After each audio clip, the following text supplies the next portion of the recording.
The Haymarket Affair. Narration by Emmeline de Guzman, Jenny Dipp, and Alan V. The Haymarket Affair started with the McCormick Works strike. This strike started because employees of the McCormick Reaper Works had their wages cut, their hours were increased, and they had poor working conditions. Workers had up to 99-hour work weeks with 10 to 16 hours a day for 6 days a week. On May 3, 1886, 6,000 striking McCormick workers gathered to hear August spies and anarchists speak.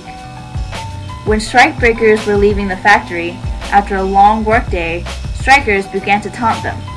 This led to the involvement of 200 policemen swinging their clubs and opening fire into the crowd. 2 workers were killed by the police, but the newspaper reported that a total of 6 people were killed. To address the killings on the previous day, labor leaders obtained a permit for a rally at Haymarket Square on May 4, 1886. August spies even stated, "They killed them to show you, free American citizens, that you must be satisfied and contented with whatever your bosses condescend to allow you, or you will get killed." Handbills were issued to promote the meeting at Haymarket Square. The first versions of the handbill stated, "Working men, arm yourselves and appear in full force."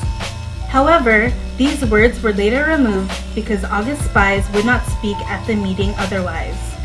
A few hundred of the unrevised versions were in circulation, and there is much speculation that this led to what is now known as the Haymarket Affair.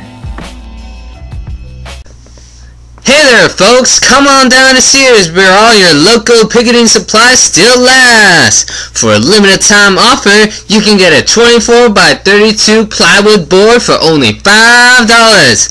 And we also offer a variety of paints for only $3 a gallon. And if you're in the market, we also got paintbrushes now for only $2.50.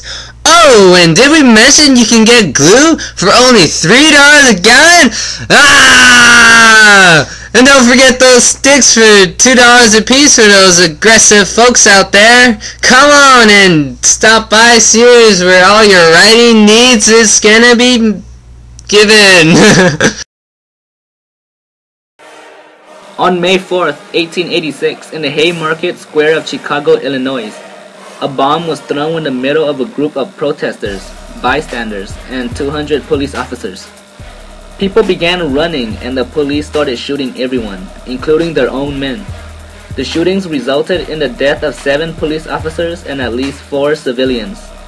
Also, 66 policemen and at least 200 civilians were wounded.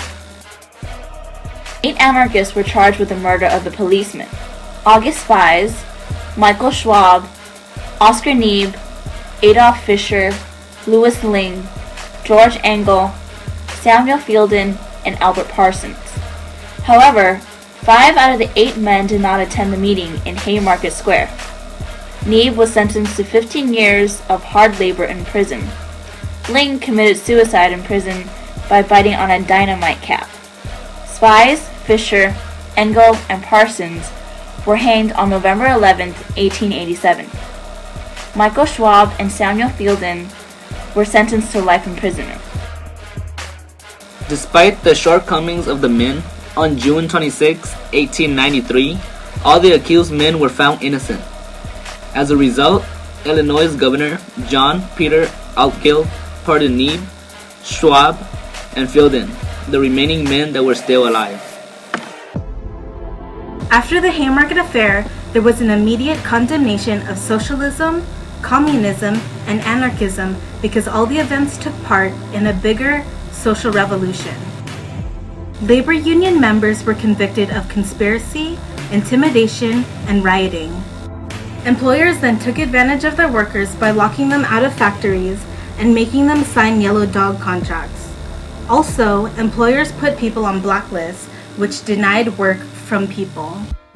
The Haymarket Affair played an important role in American history. It was the first time that anarchism was brought to the attention of the general public, who associated it with terrorist violence.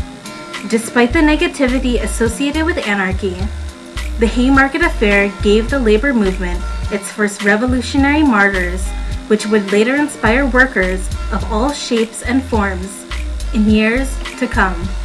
6 rolls of bread, 5 cents. A quart of milk, 56 cents. If you have been struggling with these things, then you should consider a change. We, the working class, have been pushed around for far too long. Let's do away with this oppression. It's time that we stood our ground. Enough is enough. We have been underpaid, overworked, and have a poor working condition. Let the working class unite as one. We shall enforce an 8-hour workday. Join the Knights of Labor and let our voices be heard.